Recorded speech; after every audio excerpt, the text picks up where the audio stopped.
we haven't really got a setup or a conversation necessarily going about the numbers in the government, the new numbers, but it does come up in this conversation. So we'll have a look at it as a part of this.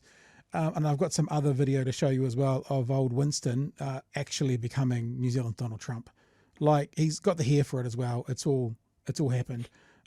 Here's the story of a lovely lady who is growing up in something, three ugly men. Anyway, here it is. To politics, International and ACT may be close to doing a deal, but ACT and New Zealand First are still yet to talk. Winston Peters remaining tight-lipped when touching down in Wellington today. Political editor Jessica Much-Mackay's watching developments. She joins us now live from Parliament. Where are things at, Jess? Christopher Luxon and Winston Peters are now both here in Wellington, and that will allow for those face-to-face negotiations. ACT and National are far through a deal, I'm told, and quite close to getting to the end of it. But which is ridiculous, because they haven't done any negotiations with New Zealand First. So how can ACT and National come to an agreement? What if Winston goes, yeah, no, don't agree to that? So it seems really weird that National and ACT are negotiating and they're yet to basically talk to Winston. There were some conversations today about David Seymour texted Winston and Winston ignored it because he thought it was fake, which is a I think he fax and said a it half. was a scam, which I can tell you that all people of Winston's age think every text message is a scam until it actually is a scam, and then they've got their credit card out. All right. anticipated having three parties in the mix is making things more complicated.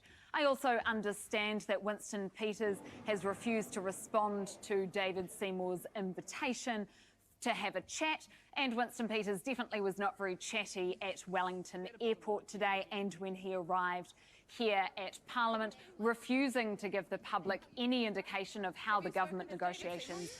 It's funny how she words that, refusing to give the public, refusing to give the media. So I'm going to show you this whole clip as well. It's only about 90 seconds long. I'll show you Winston at the airport as well. And the media sounds pretty desperate, being really frank with you. Are going to try and form a government, and also the timings for forming a government. All right, give us an idea. When can we expect the decision? Well, behind the scenes, I'm told that things are looking unlikely to emerge this week, but there is a possibility that... Oh, hang on, Mr. Luxon. I thought it was all taking too long. I thought that we were supposed to get on this more quickly. What are you saying? Not this week, Mr. Luxon. That's too long. You should have it sorted out by Wednesday, or else it's just too long. Could speed up and we could see something this weekend. That's definitely something that Christopher Luxon will be pushing for. He's hoping to go to APEC with other world leaders next week, but he will have to sort things at home first. All right, that's about the forming of the government that should sit behind you there, Jess. What about the opposition? Well, all the Labour MPs are coming back here to Wellington tomorrow to meet. They will have a caucus and the leadership issue will be discussed.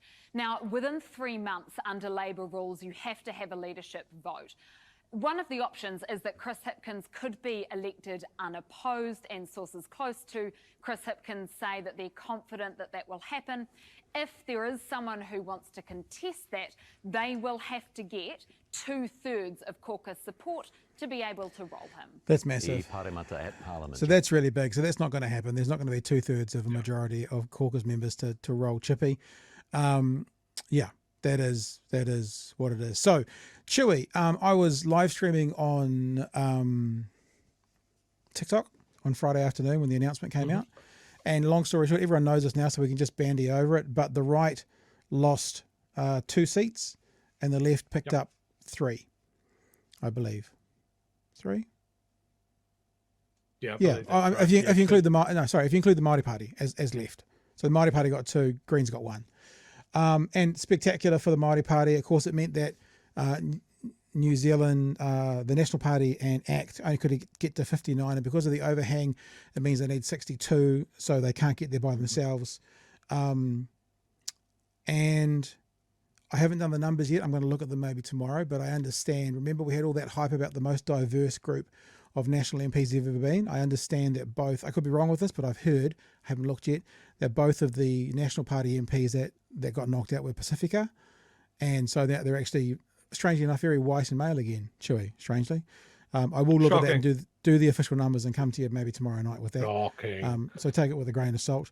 But good result, amazing result for Māori Party. The other part about that Willie Jackson conversation with Jack Tame was basically him saying what happened to the Māori seats, and he basically went, "I don't know, good on the Māori Party." I can tell them what happened. You had an authentically Māori voice all the way through, unapologetically Māori voice. Like there was no couching that in political terms, or we can't be seen to be too unpalatable by Pākehā and that sort of thing. They knew the audience that they were playing for, and their electorate responded. I wonder if there's a lesson in that for other parties. Yeah, and the other thing was the special votes. Obviously a huge number of the special votes went to the Māori Party, and that's because a huge number of voters turned up and registered on the day. So it's on the day registrations became special votes. So that means the Māori Party's groundwork to get people to the polls, registering and voting worked really well for them. You know, that whole grassroots thing, Chewy, that people used to use all the time and now they use TikToks. Yeah. Massively important. Talk to the people that aren't being represented. And I can tell you for the other parties, I'll tell you where those people are. Yeah. They are between the ages of 18 and 30. Nobody is bothering to talk to those people. You know, especially at the younger end of that, if they're brought up at all, they're brought up as a problem to solve.